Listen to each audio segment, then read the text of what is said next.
Hindi lang pala to sa mga bagong easy ride nangyayari, kahit sa mga luma. Kasi nagka-problema si sir. Biglang ayaw mag-start.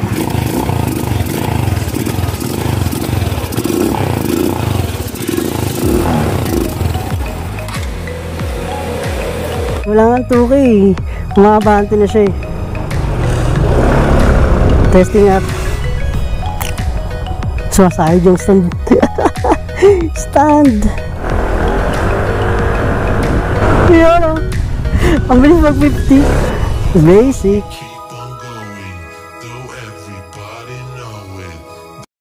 Kung makikita nyo, no, itong motor ni sir, bagong-bago pa naman. Nasa 547 kilometers pa lang yung natatakbo nito, pero nagloko na yung kanyang fuel pump. Ang symptoms nito guys, makikita nyo, hard starting yung motor.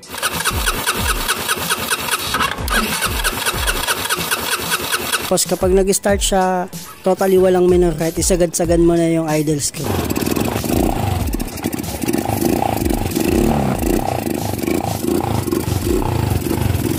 Tapos nag-usok din siya ng kulay puti. May times pa nga na sobra talaga yung usok nito, kaya suspecha ko baka mamaya may problema sa makina, pero since bago pa nga ito, more likely wala talagang problema yung makina. Matagal-tagal din yung naging troubleshoot namin dito. Inabot kami ng mga ilang oras para mahanap lang yung issue. Dumating pa nga sa point na nagpadala ko ng carb or nagpalit kami ng carb para lang testing kung carb talaga yung problema. Dumating na yung carb, nadala ko. Nakita namin na hindi naman talaga sa carb yung problema kasi same issue pa rin yung nangyayari sa kanya. So pinakita ko na talaga kay sir na fuel pump yun naging problema ng motor niya. Kasi nung nilagyan ko ng gasolina yung fuel cap, yung cap na pinaglalagyan or pinagdadaluyan ng gas papuntang carb mula dun sa fuel pump na nahigop galing sa tangke, umukay yung motor niya. Nagkaroon na ng minor, tama-tama na yung timpla, tsaka hindi na siya nagloloko, hindi na rin siya nag-hard start. Kasi ito mapipiga mo to eh. Mapipiga mo to. Try mo sir, sakyan. So nagbago yung response. Sige sir. Okay na.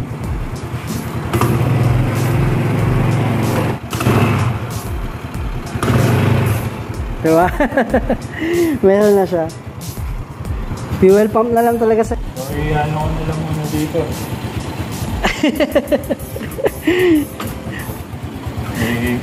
Park na lang muna, order muna ako. Abo sir.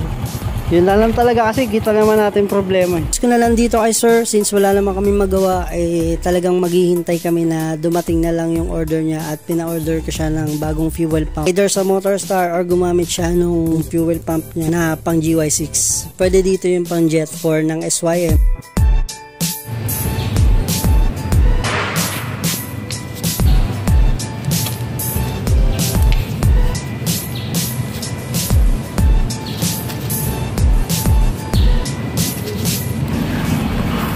So ito, nakabit na natin yung hose niya, fuel line niya papunta dito sa bagong fuel pump. Pang GY6 to, Jet 4 na fuel pump.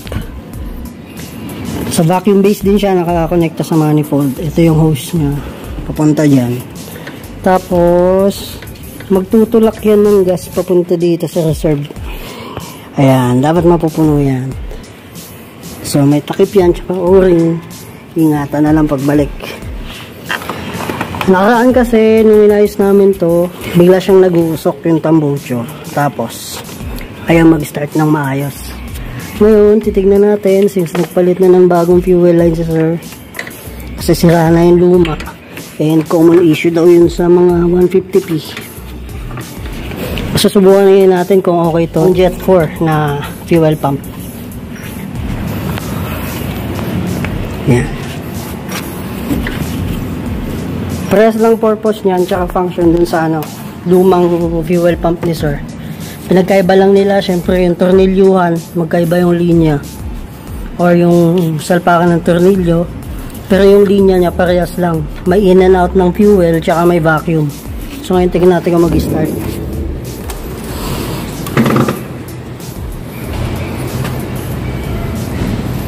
So tingnan natin dito pala, papakita ko sa inyo kung nagpupuno siya. So dapat pagtulak dito yan ng gas. Otherwise walang mapupunta na gas or supply ng gas papunta sa carb. Kasi yung isang linya niyan na may spring, papunta din yan dito sa fuel inlet ng mismong D-type.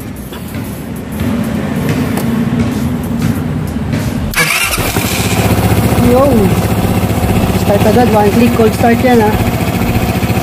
Ayan, kita nyo nagsusupply siya ng gasolina, di ba?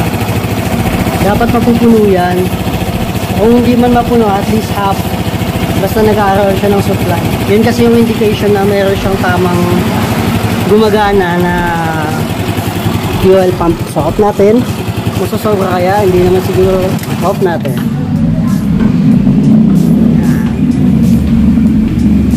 Lagyan natin yung takip. Tignan natin kung apaw.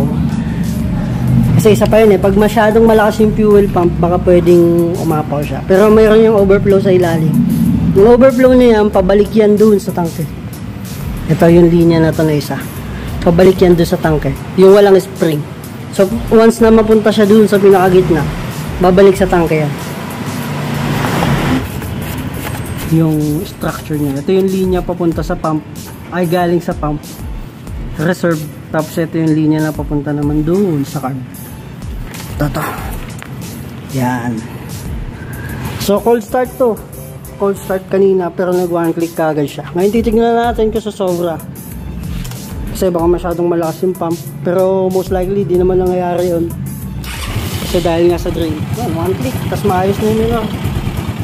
Kasi bagong bago pa yung motor ni sir. Wala yan magiging problema dapat sa makina. Yan, ano, medyo pwede natin taasan. Konti.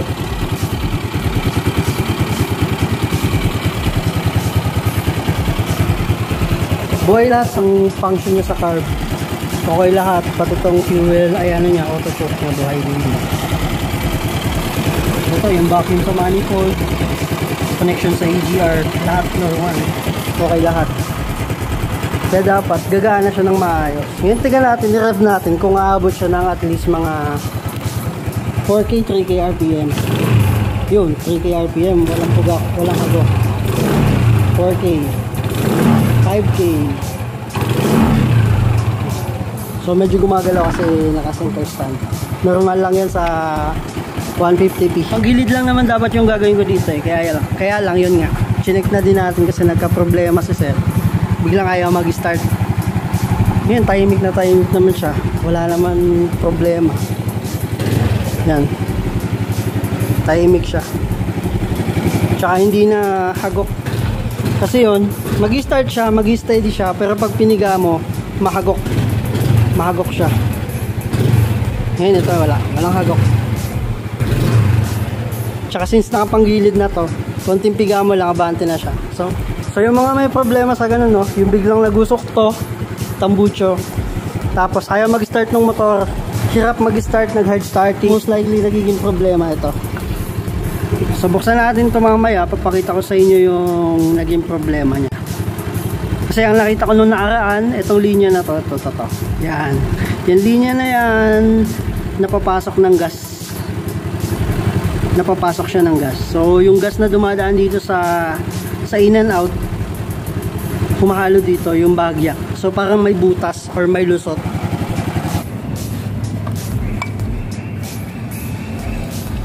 Ito. Plastic lang yung pinaka-screen niya. Parang sealant to Dito tayo sa loob. Yan. Yan ang itsura niyan sa loob.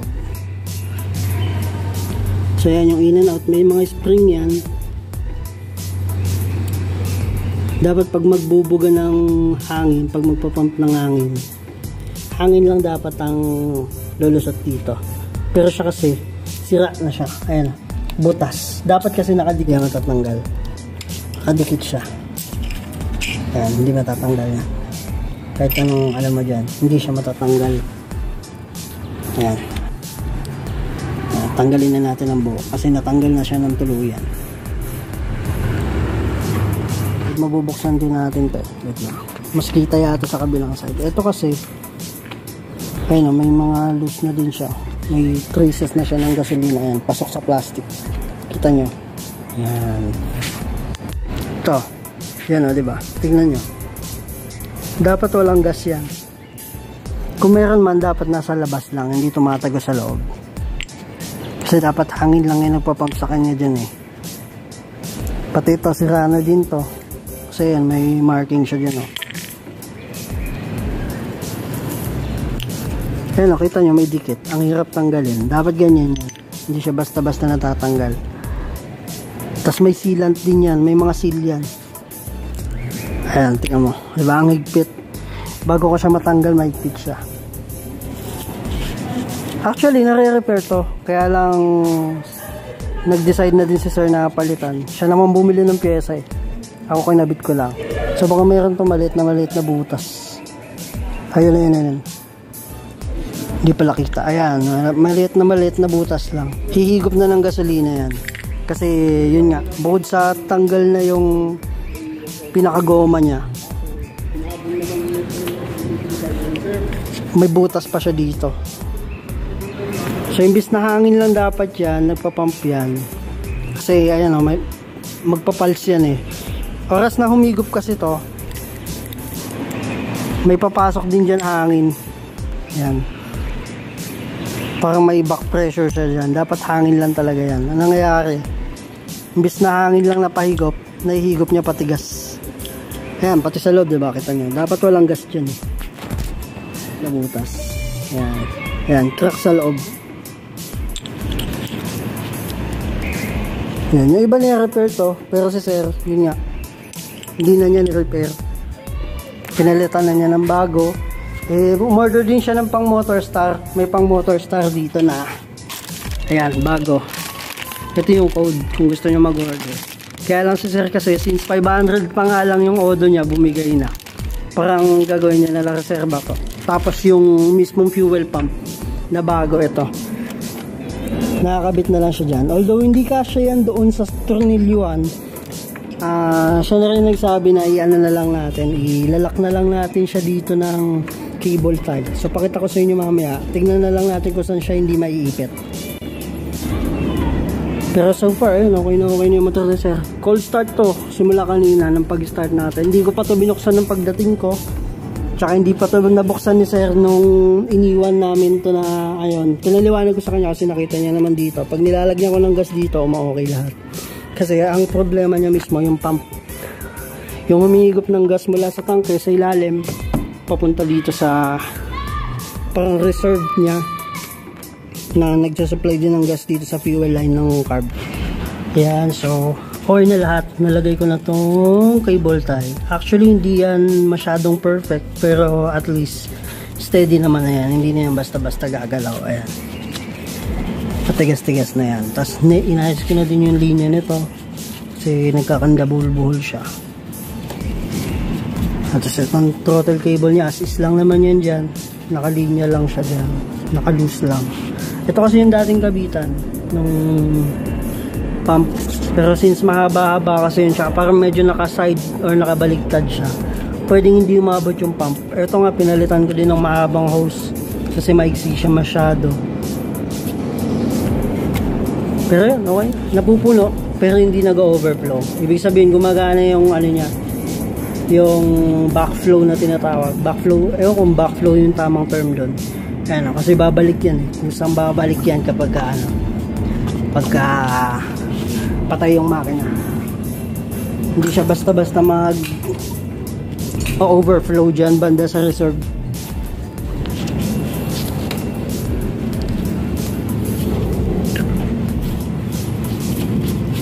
Yan. So, i-assemble ko na lang to. Tapos okay na lahat. Pwede na i-testing ni sir. Yo, one click.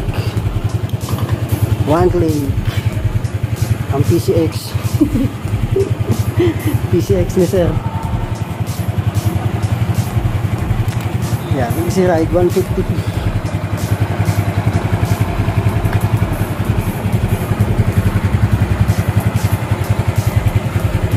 Hindi lang pala to sa mga bagong easy ride na nangyayari, kahit sa mga luma pwede rin mangyari yan. Kahit sa mga 150N, minsan nangyayari din yan.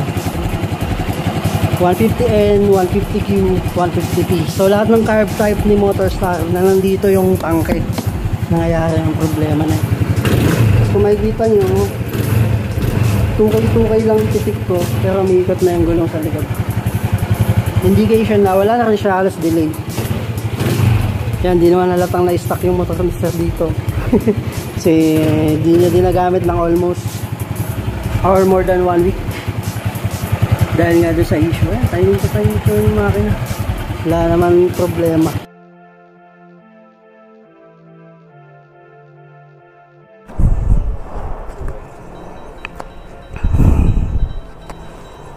Okay, so testing na natin itong motor ni sir. Ikot lang natin yung motor. Kasi so far, na-testing ko siya kanina. Okay naman na. One click start na siya. Oops. Solid yung ano, yung take off nyo. 2K RPM. Wala kang 2K eh. Wala kang 2K. Umabante na siya eh. Testing at sumasayad yung stand. Stand. Yan. Sorry. Sumayad yung stand. Yan o. Ang bilis mag 50. Basic. Okay na yung motor niya, sir.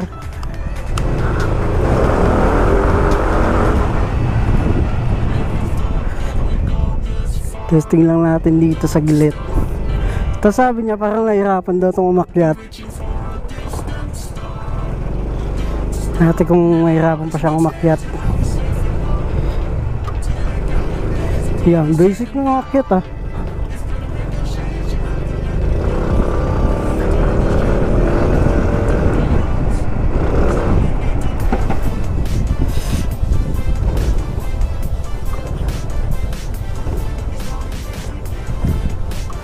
So far okay naman na. Tsaka yun, response niya. Pitik-pitik lang ng dalawang daliri. Umabante na. So ito, na-finalize ko na lahat ng mga kailangan ikabit. Okay naman na. Mamaya-maya tatawagan ko na sa sir para matesting niya tong motor nga. Smooth. Dulas. Solid. Dumudulas na yung gulong doon. Ay, sir ba to? Solid, sir. Oh.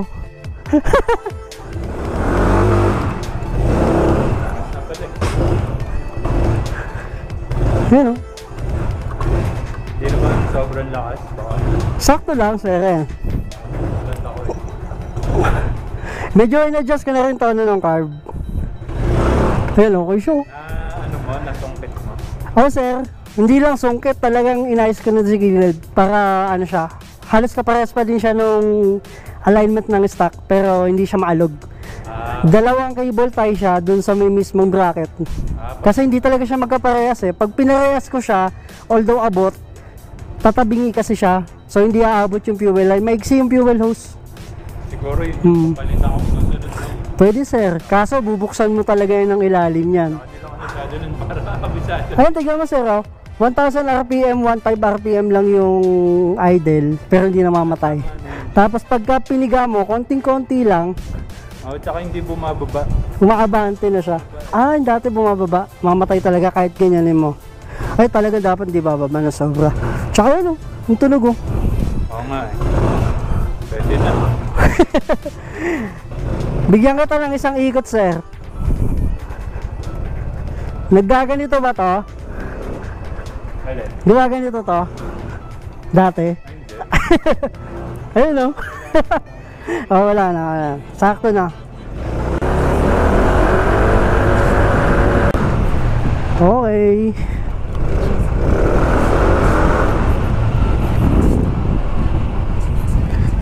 Basic na lang to, sir. Papatesting ko na sa kanya, tas kung okay na lahat, Eh di goods na. Testing mo, sir. Ikaw naman mag-testing, wait lang. Yun.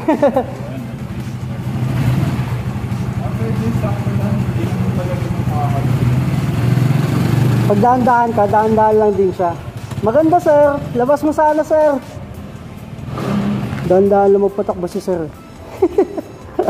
Ako lang yung nagpapadambay. Siguro, ang tagal nga niya makabalik ko. Daan-daan lang magpatakbo si sir. Daan-daan ka lang magpatakbo, sir, ah. Gusto mo labas? Okay lang yan. Para matesting mo yung ano niya talaga, yung hagod niya. Kasi pag dito lang, parang ayaw bitin sa motor eh. Bitin siya eh, bitin sa motor eh. Pero pansin mo, iba na yung hatak mo. Iba na, maayos na. Pati yung tunog. Saka nag-maintain na siya ng RPM. 1.5. 1,000, 1.5. Bumababa ng 1, below 1 yun. Parang 3 bar, gano'n. Imbis na 5 bars, nagiging 3. Oo. So akala ko yung battery na may naibigay ng kuryente. Pero yung pala, nagpaparamdam na yung pump. Kaya yun. Oh sir, serve mo na lang. Try ko siguro bukas naman. Apo. Kanina, nung habang ginagawa ko siya, as in, di ba, hindi mo pa naman na-pander yan, cold start, nag-one click agad eh. Nag-on agad, opo. Na-videoan ko nga eh, sabi ko one click agad ko. Sir, salamat sir. Sana nga sabay ka sa akin eh, para maramdaman mo yung atak eh. Sige, medyo. Sige sir, salamat sir.